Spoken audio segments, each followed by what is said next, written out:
Olá, pessoal. Vocês estão no High Tech, o podcast da Impulso para CTOs, tech leaders e profissionais de tecnologia, próximos de gestão e liderança de times. Meu nome é Márcio Sena e eu sou o CTO e diretor de comunidades aqui na Impulso. E nessa edição estou com Tatiane Lima, Product Designer na Algemetric, empresa sediada lá em Colorado e focada em segurança de dados. Tatiane Lima, obrigado por aceitar o convite. Eu queria saber, antes da gente começar de fato, Tati, como você está e de onde você está falando nesse mundo Ah, remoto que a gente se encontra aí. excelente. Bom, eu estou ótima, muito bom reencontrar você, na verdade, né? E muito obrigada pelo convite. Eu estou aqui de Salvador, né, cara? Não podia estar em um lugar melhor. Acabei de voltar aqui para Salvador para morar aqui. Estou muito feliz aqui, muito bom ter esse mundo remoto que permita isso acontecer, né? Mas esse mundo remoto que nos permitiu que nos conhecêssemos. É verdade. Embora eu tenha a maior alegria de dizer que eu também te conheço presencialmente, a gente, na piscina da Impulso, de bolinhas, a gente tocou o ukulele, ou você tocou e eu cantei, ou alguma coisa do tipo. Mas graças ao trabalho remoto a gente pôde trabalhar junto lá em 2015, então obrigado por aceitar o convite. E bom saber que você está em Salvador. Eu estou em Anápolis, em Goiás, estamos aí a praticamente 1.500 quilômetros de distância, mas conseguindo nos falar. Obrigado, Tati. Eu Excelente. queria para a gente começar aí falar um pouquinho da sua trajetória. Eu conheço parte, a gente já tem algum tempo que a gente não se fala tão constantemente, mas eu sigo você tanto no LinkedIn, eu consigo ver a sua trajetória, mas eu queria que você compartilhasse um pouquinho, falasse um pouquinho da sua experiência, por onde você passou, durante esses últimos anos. Excelente. Bom, eu vou dar uns passos atrás, né? Eu sempre me orgulho muito de falar que eu sou uma cria de um projeto social, né? Então, meu primeiro contato com design não foi com design digital, foi com design gráfico, como muitos outros designers. E eu comecei numa ONG, né? Numa escola vinculada à ONG chamada Oikabum, e ela era uma escola de arte e tecnologia, e lá eu tive meu primeiro contato com design gráfico. Fiz vários estágios lá dentro durante a minha faculdade, que eu cursei design gráfico também, e tive um background muito interessante sobre a arte enquanto um instrumento de movimentação de sociedade, né? Especialmente Mas, por ser uma ONG.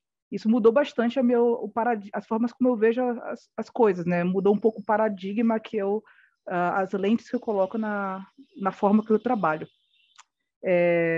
Bom, como você sabe, né, minha primeira experiência com design digital, né, com esse mundo digital foi na HE Mobile, né, uma empresa focada em desenvolvimento especificamente para aplicativos nativos mobile. E lá eu consegui entender um pouco sobre esse mundo do device celular, né? Então, como era também um pouco do começo dos aplicativos, da internet de forma geral, como uma coisa comum, a gente era muito focada, muito, muito centrada na coisa o tamanho do botão, as microinterações, também sim. tinha acabado de ser lançado o iPhone, né? Então a gente também tinha essa coisa da criação do software enquanto quase que uma peça de arte, né? Com uma criação de alguns gênios, etc. Né? Bom, mas você já sabe, né? Quando a HE Mobile se fundiu com a HE Labs, aí sim eu virei a chave e me tornei uma designer de produto. Foi o meu primeiro contato com o design enquanto uma ferramenta de modificação, de criação de interações, de fato, né? De criação de produtos. Então, a gente tinha acabado de nascer o iPhone, tinha poucos anos o iPhone, e foi um grande marco na usabilidade da internet, né? Você conseguir fazer coisas com poucos toques, etc. E existia aquela áurea em torno de uma peça de digital, né? Como Sim. algo feito por um gênio, né? Steve Jobs personificando o iPhone. Mas aí, quando a HE Mobile se fundiu com a HE Labs, que eu tive que lidar não somente com device celular, mas também com outros tipos de device, tela, de computador e etc., eu comecei a pensar é, nessa relação do software com as pessoas. E foi lá que eu fiz o meu primeiro teste de usabilidade. Pode parecer uma coisa meio corriqueira, né? Mas isso mudou muito como eu vi a criação de produto digital. Porque foi a primeira vez que eu vi uma coisa que eu fiz interagindo com uma pessoa. E eu, Massa. e eu comecei a entender, tipo, as decisões erradas que eu tomei, as decisões certas, o que as pessoas gostavam, o que as pessoas não gostavam. Enfim, acho que foi um gancho muito importante para a minha carreira e que me deu o desejo de ter algo maior, né? De ir para algum lugar que eu pudesse enxergar de perto, na verdade não maior, mas diferente. Enxergar de perto todo o ciclo de desenvolvimento de um produto, né? Então, Sim. eu lançar o filho no mundo e assistir o filho crescer, Evoluir ali, crescer. evoluir. E aí eu fui para Conta Azul, passei 2 anos na Conta Azul, foram dias muito felizes, morei em Joinville, parei de trabalhar um tempo remoto, né? Quase 5 anos trabalhando remoto, que foi muito massa, acho que hoje eu sou uma pessoa diferente por causa disso, mas mudei de cidade, e comecei a interagir com outros times de tecnologia, né? Lá na HE Labs, na HE Labs, HE Mobile, hoje Impulso, né? A gente, naquela época que eu trabalhava, pelo menos, era muito focada nos times de desenvolvimento e os times de design, né? Sim. Na Conta Azul, eu tive contato com outros times que também mudaram muito a forma como eu enxergava o desenvolvimento do produto, especialmente o meu contato com o time de dados, né, de analistas e cientistas de dados, porque aquilo que mudou a minha forma de ver o produto, quando eu vi uma pessoa, né, a análise qualitativa, Sim. também me gerou uma nova visão quando eu vi as análises quantitativas. É como se eu pudesse enxergar aquela pessoa usando, não gostando, esperando, em Perfeito. um grande número, né? E, bom, logo depois eu fui para o Gympass, né? Trabalhei no Gympass durante algum tempo também, quando me mudei para São Paulo. E minha última empresa antes da que eu estou atualmente foi o Nubank, foram quase 3 anos também. Também aprendi muito sobre construção de produto em escala, né? E escala eu falo de todas as formas, né? Tanto escala, assim, muitos usuários, uma coisa fora do comum de usuário. Sim. Também um time muito grande, né? Eu cheguei no Nubank, a gente tinha em torno de 50 designers, e era pequeno. E aí eu saí do Nubank, não sei se eu saí com esse número, mas, enfim, em algum momento a gente quase tinha 300 designers. Então, eu vi a escala, não somente do time de design, mas escala hierárquica, escala em várias camadas, Sim. e é isso, né? Tipo, isso também me ajudou muito a perceber como que o mundo funciona nessas grandes corporações. Atualmente, eu estou trabalhando numa empresa, como você falou, né, nos Estados Unidos, uma empresa muito pequena, com pessoas muito queridas que eu trabalhei junto na HE, né, hoje Impulso. Sim. E eu estou nesse novo. Voltei um pouco para esse sentimento de criar um produto do zero, sabe?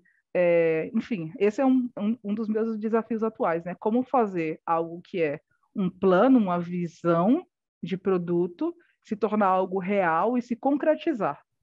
Massa. E é massa demais ver essa jornada, e agora com mais detalhes, eu até conhecendo junto com todo mundo aí, porque em cada um desses desafios você foi adquirindo experiência, mas e também assim, você pode ver que em paralelo à sua história, tem a história de design de produtos também, né? É, Exatamente. muito provavelmente o que você viveu nos últimos 2 trabalhos que você teve no Nubank, no Gympass, por exemplo, talvez você não conseguiria viver na Conta Azul ou até mesmo na Impulso, na Gear Labs, naquele tempo, porque eu acho que até, eu não sei, me corrija aí, o product designer, né, o design de produto é algo que a gente vem falando disso com mais predomínio aí de 2018, 2019 para cá. A gente tinha ali a UX designer, a UI designer, né? A gente Uhum, não claro, a gente já desenvolvia produtos digitais, a uhum, gente já pensava em produto, em lançava em produto em uma semana e tudo mais, mas a gente não, esses novos nomes, por mais que algumas pessoas, não, eu não gosto desses novos nomes, no final é a mesma coisa. Não é. Eles ganham camadas completamente diferentes que vão nos dando responsabilidades, conhecimentos, experiências, né? Faz sentido aí? Exatamente. Nossa, faz muito sentido e eu acho que eu adicionaria faria uma divisão aqui, né? Existe a construção da disciplina do design, desse design digital. Vou chamar de design digital porque é mais generalista, a gente não especificar Uhum. tanto, né? Mas existe também uma mudança de contexto.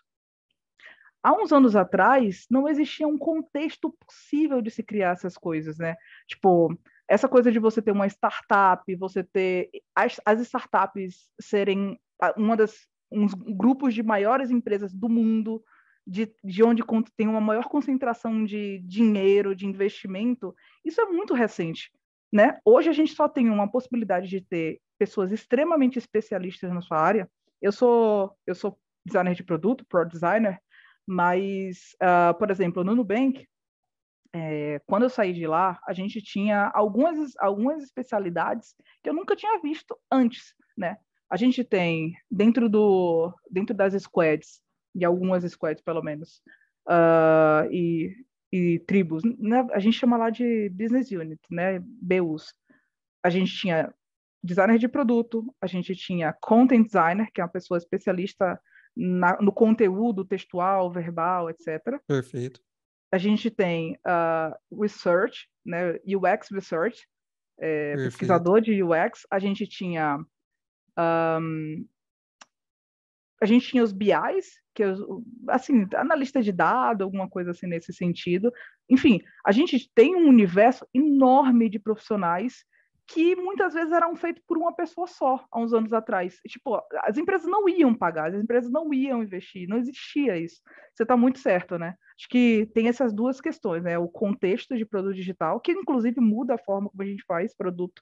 Antigamente, se a gente fizesse uma coisa, assim, qualquer produto era muito relevante, porque Sim. nada existia. Agora, Uhum. o produto digital é commodity. E é por isso, e assim, enfim, eu posso discorrer um pouco mais sobre isso, mas a ideia de MVP como funcionou, tá bom, enfim, na maioria dos cenários, em alguns cenários é verdade, mas na maioria dos cenários é receita por fracasso, sabe? Porque você, hoje em dia, tem 1000 funcionando e muito bem, muito melhor. Obrigado. Perfeito, perfeito. Assim, Tati, você é incrível. Você toca mesmo nas feridas e nos pontos sensíveis. Isso é bacana demais. E eu acho que vale a gente aprofundar. Dentro desse cenário novo, estamos em 2023 aí, gravando agora na virada de março para abril aí. Qual tem sido esse seu maior desafio? Agora, nesse mundo tão especializado que a gente tem, Uhum. tudo bem que talvez os últimos 10 meses, eles têm sido especiais aí, especiais não de bom, né, mas eles têm sido singulares aí quanto a Uhum. crescimento de empresas e tudo mais no mundo inteiro. Uhum. Então, talvez exijam até um certo acúmulo de funções em algumas empresas que estavam, né, com uma grande especialização e que não acredito que é um movimento que algumas pessoas falam, é um movimento quem está voltando. Não, simplesmente, eu acho que são movimentos que o mundo faz mesmo, 2 passos para frente, um passo para um lado, um passo para o outro, mais dois para... Eu acho que essa é na minha opinião. Mas qual tem sido o seu maior desafio aí no seu dia a dia como designer de produto? Hein? Então, é, realmente, assim, a gente está num momento bastante singular no contexto, né? Mas eu, pessoalmente, estou num movimento singular na minha carreira, porque desde que eu saí da faculdade, eu dou passos para empresas maiores. E essa é a primeira vez que eu vou para uma empresa menor.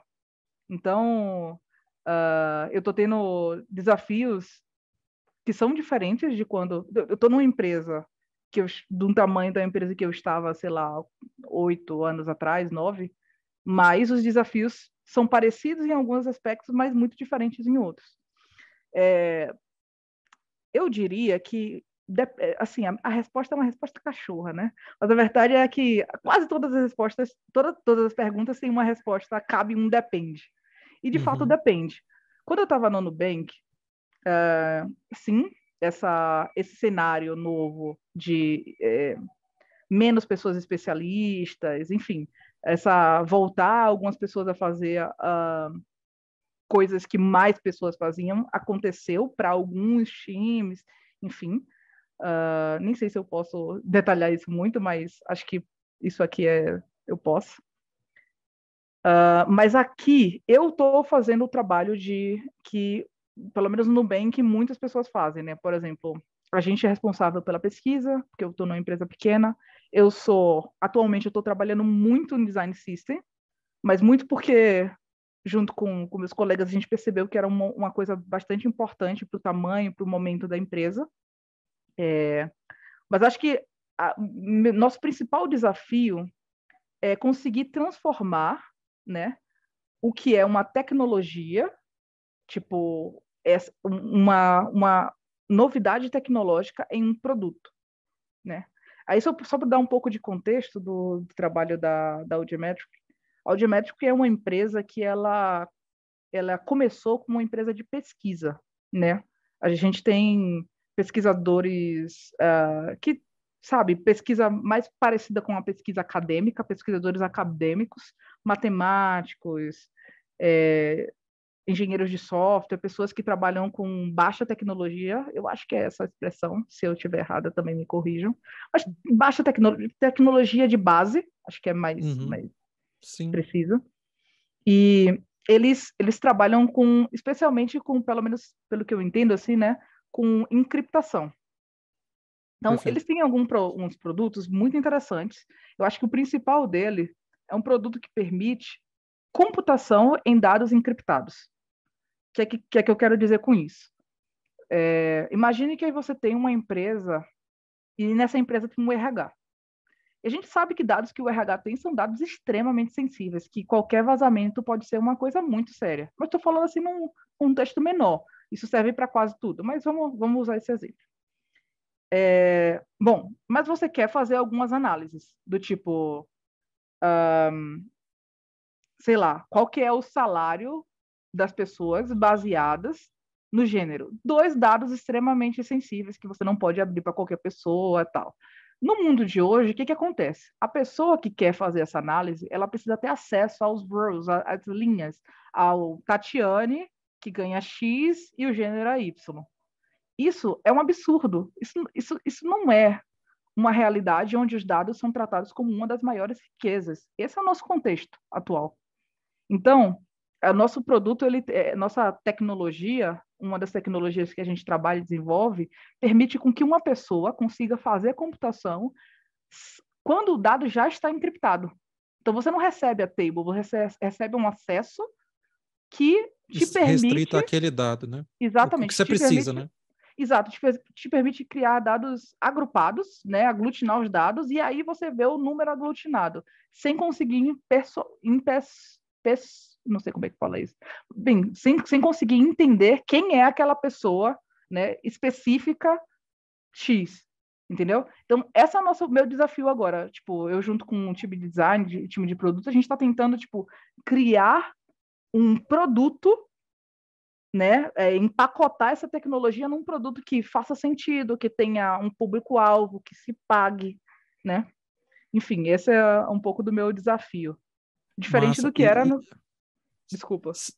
Não, não. E eu acho que é rico isso aí, porque você tem um problema que ele não ele é um problema de um, você citou, né, uma computação de baixo nível aí, de encriptação de dados, mas imagino que é um desafio ainda muito grande da sua parte de fazer essa pesquisa e entender como esses usuários, né, interagem com um aplicativo desse nível, porque você está falando não apenas de experiência, mas a gente está falando também de segurança. Você está falando, aí, ao mesmo tempo que a gente está falando de segurança, as coisas têm que estar legíveis, as que precisam estar legíveis, para que o usuário de fato encontre, ele consiga computar os dados que ele precisa ali para aquele cálculo, né?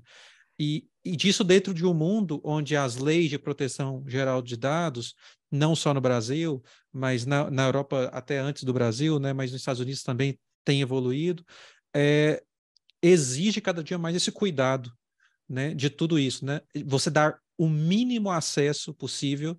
Você precisa apenas do dado do gênero e do salário, então você precisa apenas disso, você vai ter acesso apenas a isso, e, como você está falando, até com a forma encriptada disso, para que você não consiga né, nem inferir outras coisas além do que você precisa fazer. Exato. Então, perfeito. Imagino que o desafio técnico de trazer uma experiência ali que faça sentido, claro, além disso, um produto, né, que faça sentido, que seja realmente usado é importante. Eu achei interessante a sua fala, porque ela traz uma pergunta que você fez no começo e eu não respondi, que era sobre a coisa das novas nomenclaturas. Quando você está trazendo como é que as pessoas interagem, como é que as pessoas se relacionam com o produto, entendem, etc., se sentem, eu posso estar, assim, essa é uma leitura minha, tá, gente? Então, pode ser que tenham outros designers que interpretem de outra forma, mas essa é a minha interpretação. A semântica da experiência, ela tá ali ligada com o ato de usar, enfim, de interagir com algo, né? Mas quando a gente fala de produto, o produto é alguma coisa que é inicialmente produzida, o que é óbvio, mas faz muito sentido você parar para pensar que tem um processo de produção por trás, e ela provavelmente é vendida. E aí, tipo, é isso, e ela também é criada. Ela é criada, produzida e vendida, né? Produzida em escala, existe algum nível de reprodução daquilo. E isso está dentro do universo de um bom designer de produto. Um bom designer de produto, na minha opinião, ele precisa, para além de fazer a interaçãozinha, ele lembrar que alguém precisa querer comprar esse negócio. Tem que fazer sentido. A produção daquilo, tipo, se eu estou desenhando uma tela e aquela tela fica cara, o que eu quero dizer com fica cara?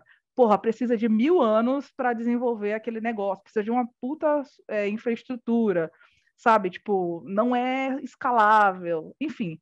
Aquilo deixa de ser viável enquanto um produto, entende? Então, eu acho que para mim, acho que esse é o grande passo para frente que aconteceu na nossa carreira de UX para Pro Designer.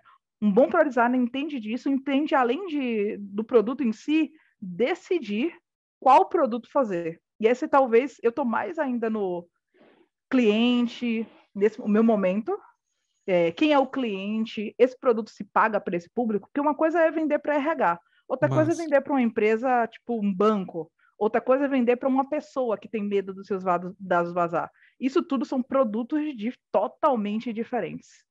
perfeito. Assim, o meu próximo ponto era as competências que os designers de produtos devem ter nos dias de hoje. Mas eu acho que acho que você já invadiu lindamente, acho que a resposta, porque é, é, é por isso que você não é o ex-designer. Apenas, talvez, né? Você está além disso, porque você está preocupado muito, e acho que a sua fala é perfeita nisso, é além da semântica, é além da experiência ali, é a viabilidade daquele produto, a viabilidade daquela feature, daquela nova funcionalidade, daquela evolução. Então, assim, não é difícil para mim, Tati, lembrar do que a gente construiu em 2015, da sua inquietude mesmo para estar nesse lugar. E quando eu digo inquietude, não é nem uma ansiedade, nem não, mas no sentido de não, eu não quero desenhar a melhor tela, eu não quero trazer a melhor experiência ali, eu quero que isso aqui seja viável, né? Porque eu acho que é um pouco frustrante, talvez a gente desenvolver coisas, que por mais, beleza, nós muitas vezes somos pagos para desenvolver coisas, como designer, como desenvolvedores, mas o que de fato acho que nos dá aquela motivação do dia a dia é de fato a gente transformar processos ali, dias, né, dias de pessoas e tudo mais, empresas, organizações, o que for. Então, não faz sentido, acho que a gente desenvolveu o melhor aplicativo, ele rodar no nosso celular apenas, né? No nosso device apenas. Ele tá pregado aqui na minha parede, né? Então, acho que essa competência do product designer, dele enxergar bem além e olhar muito para a viabilidade daquela feature, daquele produto, acho que é uma das competências, acho que você capturando aí dentro da sua fala, que eu acho que é notável, mas eu não sei se você consegue lembrar também outras, assim, que do mesmo nível de grandeza ou não, mas competência você fala, putz, eu acho que isso aqui são coisas que não podem faltar para um designer de produto. Então, como você falou sobre a evolução da carreira, né, desse designer digital, sim, tipo, cara, se o produto não existe, só existe no meu Figma, né, nem na minha máquina, no meu Figma, o produto não está fazendo sentido nenhum, tá certo? Ele não está ajudando ninguém, enfim, isso só é basicamente ego. E grande parte da carreira do design você vai ver nos grandes eventos de design aqui, pelo menos no Brasil, que são os que eu conheço, o UX Design e tal, eles passaram muito tempo falando sobre business, né?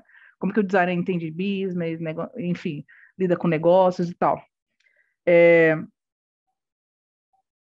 Acho que faz muito sentido, porém, não foi só a nossa carreira que desenvolveu, a carreira de produto também desenvolveu. Então, muitas vezes eu vejo que os designers, eles confundem as coisas, sabe? Tipo, quem que é responsável por tomar algumas decisões de produto e qual que são as minhas responsabilidades enquanto designer. E outra coisa também que eu comecei a perceber, assim, acho que foi um dos aprendizados que eu tive no Nubank. O designer precisa fazer um bom design. Eu preciso entender de negócio, eu preciso entender de viabilidade, eu preciso entender de produto de forma geral, mas a única coisa que só eu sei fazer no time, eu preciso fazer bem. Porque senão, se eu deixar o buraco na minha área, Sim, esse buraco não vai ser tapado por ninguém. Então, assim, perfeito. tipo, interação é importante. É importante você se comunicar muito bem, tá? Porque, especialmente num time muito grande, por exemplo, um time que tem content design, que tem UX, UX research, etc., geralmente o pro designer é a única pessoa que está alocada dentro da squad. Então, essa pessoa precisa ter um contexto profundo para passar para qualquer pessoa. E aí, tipo, a comunicação, cara, assim, pode parecer pontual, mas não. Eu colocaria entre ser uma pessoa que consegue entender viabilidade técnica de produto, financeira, etc., até ecológica em alguns casos, uh, habilidades técnicas, fazer uma boa interação, um bom fluxo, um fluxo que faça sentido, que pessoas gostem, etc., etc., porque, como eu falei, produto que funciona é commodity. Produto precisa ter algo a mais. Senão, a grande maioria é commodity. Não são todos, mas a grande maioria. E por último, comunicação. Se você não se comunicar bem, todo o resto vai ser, do resultado tende a ser comprometido. Entendi. Não, perfeito, perfeito. Tati, e eu acho que eu lembro de quando lá, talvez você deve falar assim, Márcio, acho que você trabalhou com outra tática, e essa evoluiu bastante, mas desde aquela época acho que a gente priorizava muito a comunicação, né? Tanto o relacionamento entre designers e os devs, inclusive os front-ends, que geralmente é uma área um pouquinho mais com tensões, né? Porque alguém está propondo algo e alguém está implementando algo, e ela sempre foi muito boa por essa capacidade de dialogar, de entender de fato a complexidade de cada feature do produto e pensar na viabilidade dele. Eu acho que, e você, e até me corrigindo um pouquinho do que eu falei, por mais que eu acho que o ponto que você trouxe, o designer tem que fazer design, né? É um design bacana, ele tem que ser bom nisso mesmo. E essa capacidade dele verificar a viabilidade técnica dos produtos é uma parte que o desenvolvedor pode fazer, que o product designer pode fazer, espera-se que ele tenha contribuições quanto a isso, mas a gente tem PMs hoje que a gente, né, não tinha lá que ele sim, ele tá com maior parte do seu tempo dedicada nessa gestão desse produto, não só interna, de features que são priorizadas, mas também a viabilidade disso do lado de fora também. Então, acho que é um trabalho a quatro mãos aí de pessoas com especialidades diferentes, né? Exatamente. Não, eu, na verdade, a minha passagem pela HE, pelas HEs, ela foi extremamente importante, inclusive para eu aprender em todas as três etapas, sabe? A gente trabalhava, na época a gente não tinha PM, né? Então a gente tinha que tomar decisões de produto, escolher o que fazer, como fazer, etc. A gente tendia a trabalhar nas mesmas coisas ao mesmo tempo, o que me fez entender melhor né, do tempo das coisas, de como as coisas são feitas, né? Como se fosse imagina um arquiteto. Um arquiteto precisa entender de construção. Mesmo que ele não vá fazer a parte do engenheiro, né? Ele precisa entender que isso aqui é mais caro, isso aqui é mais barato, etc. Isso aqui é mais seguro ou não. Eu estou falando aqui de arquiteto, mas me perdoem se existem arquitetos ouvindo e eu estou falando besteira. Atualmente, na maioria dos projetos que eu peguei, assim, especialmente nas startups que eu trabalhei, a gente tende a estar, os designers tendem a estar um, dois passos à frente, às vezes até mais, né? Construindo visão e tal, porque muitas vezes o trabalho de design ele não é um trabalho que tem como fim, pelo menos em alguma parte, o desenvolvimento. Às vezes ele é um trabalho que ajuda ao time ficar engajado, porque tem uma visão de futuro muito bonita, ajuda na comunicação, ajuda até a captar recursos, né? Mas ter trabalhado e agora estar voltando a trabalhar muito próximo dos desenvolvedores me faz me sentir muito mais produtiva, porque as coisas que eu estou propondo tendem a ser desenvolvidas, coisa que é sempre um probleminha assim em grandes startups, sabe? Tipo, você tem que lidar muito com o fato de que muita coisa que você está desenhando não vai para o ar. E é Não assim. vai, é isso, não vai. É isso. E tá próximo, você tá ali, né? Junto, pareando, vendo aquilo que você fez semana passada já tá ali, ó, tá ali na esteira ali, já tá chegando. Então, isso é bacana.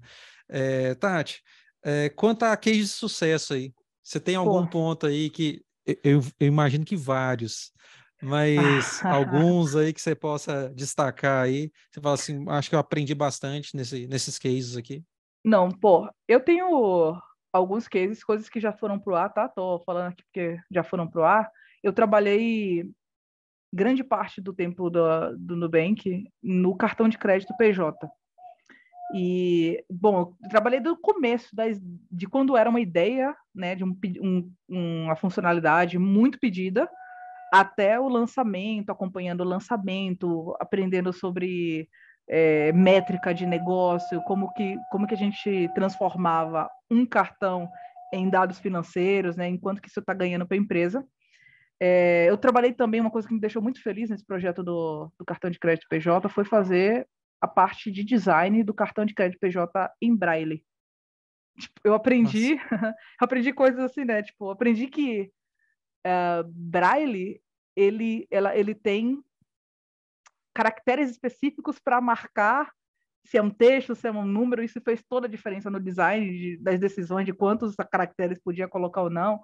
Enfim, parece coisas triviais, né? Mas para mim foram muito Não, importantes. mas Mas meu projeto de maior sucesso, que eu pelo menos considero um dos maiores sucessos da minha carreira, foi uma coisa que eu criei que não existia, que foi uma funcionalidade na Conta Azul, no Conta Azul para contadores. Acho que é Conta Azul Mais que ele chamou hoje. E eu me sinto muito orgulhosa porque algo conseguiu se mostrou tão relevante. Eu senti que eu entendi aquelas pessoas que estavam lá, eu fazendo a entrevista, os clientes, os contadores que eram nossos parceiros, e consegui traduzir uma coisa que era uma vontade, um desejo, uma necessidade, para algo que nunca existiu em nenhum outro software, que foi dentro do painel do contador, você conseguiria ver quantas notas a pessoa já fez naquele mês, se aquilo foi conciliado ou não. Enfim, você conseguia ver de uma forma, como se fosse uma planilha, como que o seu cliente se comportou nesse mês e se tem algum trabalho que está por fazer. E aí, perfeito. tipo, essa foi uma das coisas que eu fui mais feliz, assim, sabe? Tipo, ter um produto que não precisou de mim para se vender. Ele se vendeu e se construiu, que é uma das coisas mais difíceis de se fazer um produto sair do papel para ir para o software, sem mim. Nossa, massa. Não, e isso é bacana. De um tamanho como a Conta Azul, você vê que tem algo ali, tem features, e assim, tem sua mão ali, né? Então, acho que isso é impactando mensalmente, semanalmente, diariamente a vida de muita gente. Isso é bacana, Tati.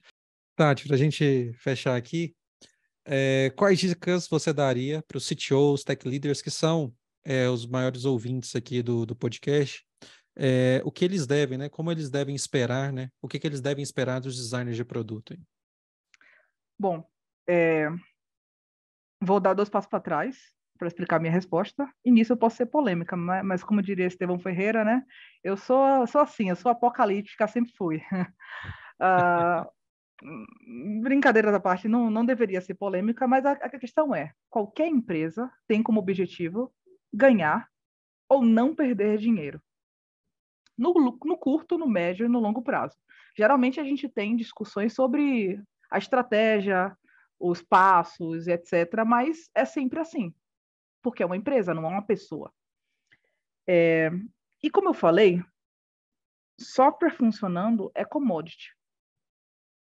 É a coisa mais fácil de você ver, entrar na internet e ver um software funcionando para fazer quase qualquer coisa. Experiência do usuário é uma das estratégias para você conseguir ganhar dinheiro ou não perder.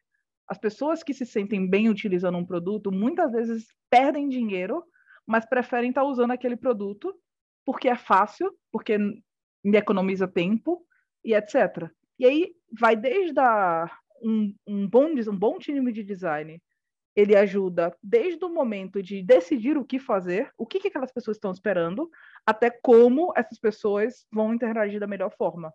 E muitas vezes, com essa síndrome de MVP e tudo tem que ser MVP, esquecendo que o P é produto, não é software, não é minimum software viable, é minimum product viable. O time de tecnologia não entende, não se guia por esse mesmo princípio de tipo, beleza, a gente só vai decidir aqui, vamos querer ganhar, perder no curto, no médio prazo, e o design, ele é parte dessa estratégia. Então, vamos conversar mais e vamos focar, né, entre os times de design e de tecnologia, e vamos lembrar que no final é sempre a gente precisa se conversar utilizando a mesma linguagem. Eu acho que usar a linguagem do dinheiro, apesar de ser parece muito frio, simplifica muito a conversa, sabe? Mesmo que a gente discorde, pelo menos a gente está falando a mesma língua. É isso que eu ia falar. Fechou, essa é matadora a sua dica. Vamos falar na mesma língua e usando as variáveis que muitas vezes, né, o design de produto ele sofre, né? Não, gente, vamos cortar por causa de dinheiro, né? E acho que você traz com o mesmo argumento, você traz um argumento completamente diferente com a mesma variável. Eu acho que é matadora. Eu acho que temos aqui uma dica mega preciosa para você, CTO, tech leader, você que tem talvez um background de desenvolvimento de software e você pensar um pouquinho, tratar com maior importância. E eu acho que as pessoas com maior maturidade, elas conseguem distinguir isso, mas é natural, ainda é comum, na verdade, a gente vê discussões bem rasas quanto a designer. Né, quanto a design em si, quanto à importância do design. Então, acho que você toca nos pontos utilizando as mesmas variáveis que muitas vezes são negado um certo protagonismo no design, né? Então, que massa, Tati. Que bom ter tido esse papo contigo. Mais uma vez, como sempre, eu converso contigo, eu sempre aprendo bastante. E para que outras pessoas continuem aprendendo contigo, Tati, onde a gente te encontra, em que rede social, como que alguém consegue falar contigo aí? Bom, eu sigo sendo apocalíptica, brincadeira, eu sou bem low profile, mas você pode me encontrar no LinkedIn, Tatiane Lima, Atualmente você pode achar também com a UG Metrics, se você procurar, vai me ver lá no time. E, pô, deixa eu agradecer novamente pela oportunidade de conversar com vocês. Na verdade, é sempre um prazer enorme. Eu sou muito feliz e sou muito orgulhosa por já ter feito parte, por ter crescido, por ter me formado enquanto designer junto com vocês, né, da Impulso. E é isso, assim, muito obrigada mesmo. Tati, muito obrigado. Nós que agradecemos. Você tem um lugarzinho especial aqui. Tem emoji ainda contigo no nosso Slack até hoje, mas vai bem além disso, toda a nossa admiração pelo seu trabalho. Queria também agradecer a todo mundo que nos ouviu até aqui. Espero que vocês tenham curtido e até a próxima edição do High Tech.